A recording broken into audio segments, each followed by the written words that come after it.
बिस्मिल्लाहिर्रहमानिर्रहीम। अस्सलाम वालेकुम viewers, welcome to my YouTube channel math and math.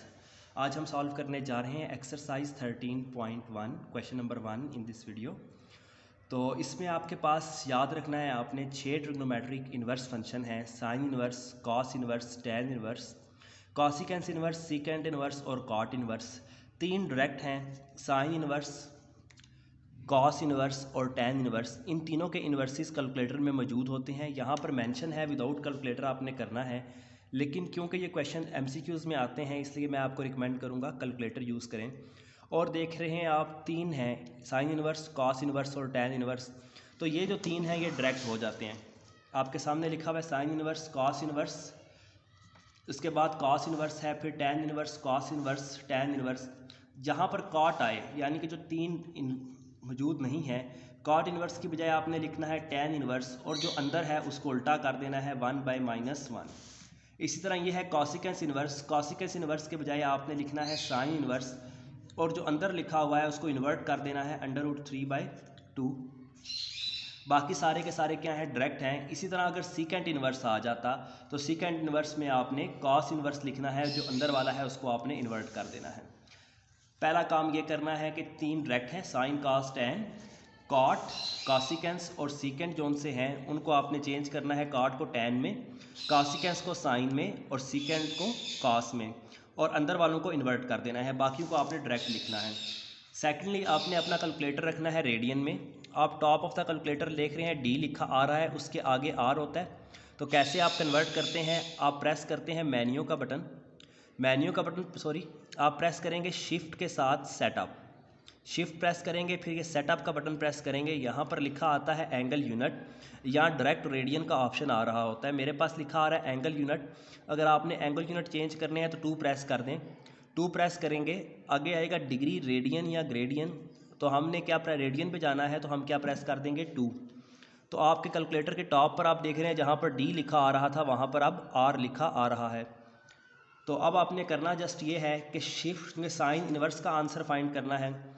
ये साइन इन्वर्स लिखा हुआ है येलो कलर में, शिफ्ट साइन इन्वर्स, आगे लिख देंगे 1, इक्वल का बटन प्रेस करेंगे तो क्या आ जाएगा π/2। तो इसका आंसर आ गया π/2।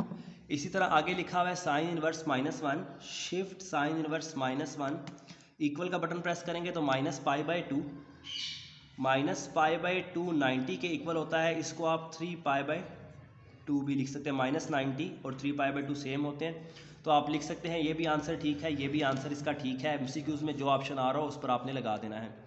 उसके बाद लिखा हुआ है कॉस इन्वर्स, तो शिफ्ट कॉस इन्वर्स √3/2 है, तो ये आपके पास आंसर आता है π/6। आपने लिख देना है π/6। इसी तरह आगे लिखा हुआ है टैन इन्वर्स, ये टैन है येलो कलर में ऊपर, शिफ्ट टैन, तो टैन इन्वर्स आ जाएगा। फ्रैक्शन का बटन प्रेस करेंगे, -1/√3 लिखेंगे, इक्वल का बटन प्रेस करेंगे तो -π/6। उसके बाद है कॉस इन्वर्स 1/2, तो डायरेक्ट है, शिफ्ट कॉस इन्वर्स 1/2 आपने लिखा, इक्वल का बटन प्रेस किया तो आंसर आ गया π/3। इसी तरह आगे है टैन इन्वर्स, शिफ्ट टैन 1/√3, तो π/6। अब यहाँ पर कॉट था, हमने कॉट को टैन लिखा, अंदर था -1, हम इसको लिख सकते हैं -1/1। हमने इन्वर्ट करके लिख दिया, कॉट को टैन लिखेंगे तो अंदर वाली वैल्यूज इन्वर्ट हो जाएंगी। तो शिफ्ट टैन 1/-1, तो क्या आंसर आया -π/4, -π/4। इसी तरह कॉसिकेंस इन्वर्स था, इसको हमने साइन में किया और अंदर वालों को इन्वर्ट कर दिया, तो शिफ्ट साइन √3/-2 लिख देंगे, इक्वल का बटन प्रेस करेंगे तो क्या आ जाएगा -π/3। इसी तरह है आपके पास साइन इन्वर्स -1/2, तो शिफ्ट साइन -1/√2 लिखा, इक्वल का बटन प्रेस किया तो क्या आंसर आ गया -π/4। तो हम पीछे आंसर देखते हैं, अगर हमें कन्वर्ट करने की ज़रूरत है तो हम कन्वर्ट भी इनको कर लेते हैं, नेगेटिव को पॉजिटिव में। उसका भी आपको तरीका बता देता हूँ, बहुत ईजी तरीका है वो भी, ठीक है। तो MCQs में क्योंकि आने वाले क्वेश्चंस हैं, थोड़ा सा कंसेप्ट भी मज़ीद हम लेके चलेंगे, लेकिन आंसर्स के साथ हम पहले देखते हैं, टैली करते हैं। तो ये 13.1 का क्वेश्चन नंबर 1 था हमारे पास। तो यहाँ पर लिखा हुआ है, फर्स्ट का आंसर है π/2, सेकंड का है -π/2, π/6, -π/6, π/6, ठीक है।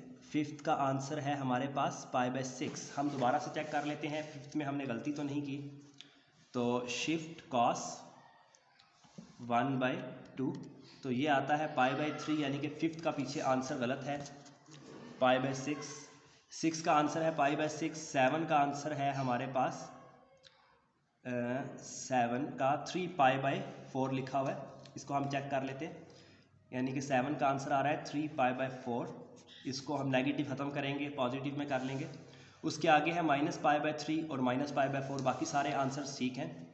यहाँ पर है -π/4, -π/4 का मतलब होता है -45। तो अगर हम इसमें 2π ऐड करें, -π/4, मैं लिख के भी दिखाता हूँ, ठीक है,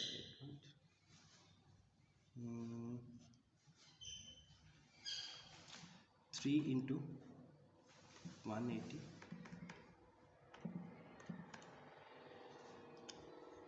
अच्छा, अब हमारे पास जो आंसर आ रहा है cot इनवर्स -1 का, वो आ रहा है -π/4 आ रहा है, जबकि 3π/4 किसके इक्वल होता है, -π/4 आपके सामने है। हम दोबारा से करते हैं, शिफ्ट tan -1 का जो आंसर है वो -π/4 है। -π/4 का मतलब होता है -45, तो ये आंसर आता है यहाँ पर करके -45। अगर हम इस तरह चलें तो ये आएगा आपके पास, सारी बात है 360